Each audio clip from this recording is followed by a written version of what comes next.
Hi friends, welcome to RK navigation. நாம் இன்னைக்கு என்ன பார்க்க போறோம்னா ஸ்ரீ முத்துமலை முருகன் டெம்பிள். இது எங்கே இருக்குன்னா வாழப்பாடி பக்கத்தில் இருக்கு. ஏத்தாப்பூர் அப்படின்ற ஊர்கிட்ட இருக்கு. ஓகேவாப்பா? அங்கே பாருங்களேன், அந்த முத்துமலை முருகன், அந்த பெரிய முருகனை மட்டும் பாருங்க, சூப்பராக இருக்கு.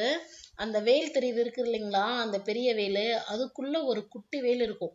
அந்த குட்டி வேல் எதனால ஆனது அப்படின்னா, அறுபடை முருகன் கோயில்ல இருந்தும் எடுத்துட்டு வந்து அந்த வேலை வந்து ஒவ்வொரு கோயிலையும் வச்சு பூஜை பண்ணி எடுத்துட்டு வந்து அந்த பெரிய வேலுக்குள்ள வச்சிருக்காங்க.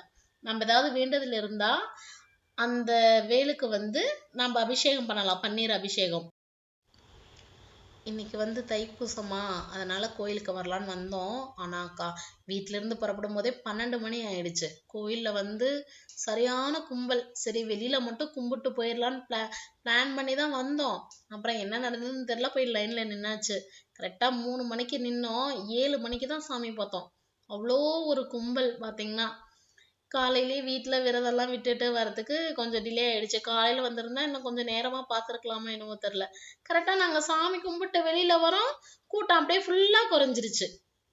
இங்கே பாருங்க, அந்த கேட்டுக்கு முன்னாடியே சாமியெல்லாம் கும்பிட்றாங்க. ஏன்னா உள்ளே போக முடியலையா, அதனால வெளியவே தேங்காய் பழம் எல்லாம் வச்சு வெத்தலையில தான் விளக்கு போட்டாங்க. மோஸ்ட்லி பார்த்தீங்கன்னா வெத்தலை விளக்கு போட்டோம் அப்படின்னா நம்ம நினைச்சதெல்லாம் நடக்குமா எங்களுக்கு தெரியல. அதனால நாங்கள் எதுவுமே வாங்கிட்டு போகல. அதனால என்ன சொல்கிறேன்னா, நீங்கள் கோயிலுக்கு போகும்போது கண்டிப்பாக வெத்தலையில் விளக்கு போடுங்க. ஓகேவா ஃப்ரெண்ட்ஸ்? முன்னாடி இருக்கிற அந்த விநாயகரை கும்பிட்றதுக்கே நாங்கள் லைனில் நின்று சுற்றி சுற்றி சுற்றி பார்த்தீங்கன்னா கிட்டத்தட்ட 12 கியூ லைன் போனோம். 12 கியூ லைன் போன மாட்டி தான் பிள்ளையாரை பார்த்தோம். பிள்ளையாரை பார்த்துட்டு மேலே ஏறுற முருகனை பார்க்க நகரவே இல்லை. அங்கேயே 3/4 மணி நேரத்துக்கு மேலே ஆயிடுச்சு. அப்புறம் அப்படியே மேலே வந்து அவரை கும்பிட்டு அப்புறம் அப்படியே கீழே இறங்கணும். அங்கே பின்னாடி தெரியுது பார்த்தீங்களா, முத்துமலை முருகன் மலை. அந்த மலையில தான் ஃபர்ஸ்ட் சாமி இருந்திருக்கு. அங்கிருந்து எடுத்துட்டு வந்து கீழே வச்சிருக்காங்க. இதெல்லாம் வந்து பார்த்தீங்கன்னா, இவங்க சிவனும் பார்வதியும் பிள்ளையாரை பார்க்கறதுக்கு லைனில் நிற்போம் இல்லையா, அந்த இடத்துல ஸ்டேஜ் மாதிரி போட்டு டெம்ப்ரவரியாக வச்சுருந்தாங்க. அப்புறம் இசை கச்சேரிக்கெல்லாம் இடம் போட்டிருந்தாங்க. ஒரு பாப்பா வந்து பாடும், அந்த பிள்ளையார் அந்த முருகன் சாமி சாங் ஒன்று பாடும், ஒரு குட்டி பாப்பா. அந்த பாப்பா நேரில் வந்து பாடினாங்க. லைன் பாருங்க ஃப்ரெண்ட்ஸ், எவ்வளோ லைன் நிற்கிறோம் பாருங்க.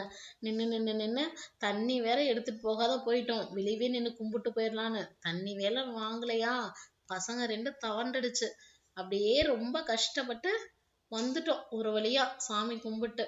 உள்ளெல்லாம் போய் கும்பிடல ஃப்ரெண்ட்ஸ், ரொம்ப ரஷ்ஷாக இருந்தனால மேலே பெரிய முருகனை மட்டும் பார்த்துட்டு கருவறைக்கு போகாத வெளியவே வந்துட்டோம் ஃப்ரெண்ட்ஸ்.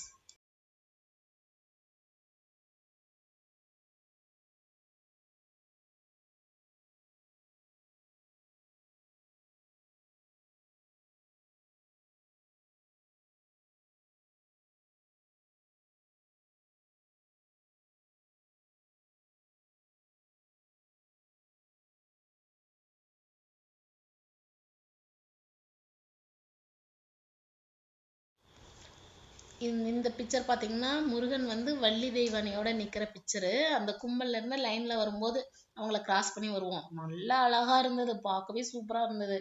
இங்க பார்த்தீங்கன்னா, வேண்டுதல் வச்சிருக்கிறவங்களாம் இந்த வீடு கட்டுறது, அப்புறம் மாங்கல்யம், அதாவது கல்யாணம் பண்ணணும், இன்னும் குழந்தை வேணும், இவங்களுக்கெல்லாம் இந்த இந்த மரத்துல வந்து எல்லாம் கட்டிட்டு இருந்தாங்க வேண்டுதலுக்கு. நல்லா இருந்தது பார்க்கவே. ஓகே ஃப்ரெண்ட்ஸ், சாமியை பார்த்துட்டு வெளியில் வந்துட்டோம். இதோட இந்த வீடியோவை முடிச்சுக்கலாம்.